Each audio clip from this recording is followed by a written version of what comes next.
با نام و یاد خدا. امروز 7 دی ماه 1403 ساعت 6:10 صبح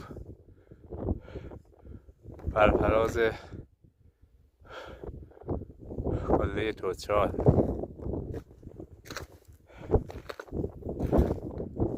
هوا امروز عالی بود بدون باد. یک مقدار سوز سرما است. هوا هلوش منفی 10 باید باشه. دماوند زیبا، یواش یواش طول آفتاب رو میخوایم داشته باشیم.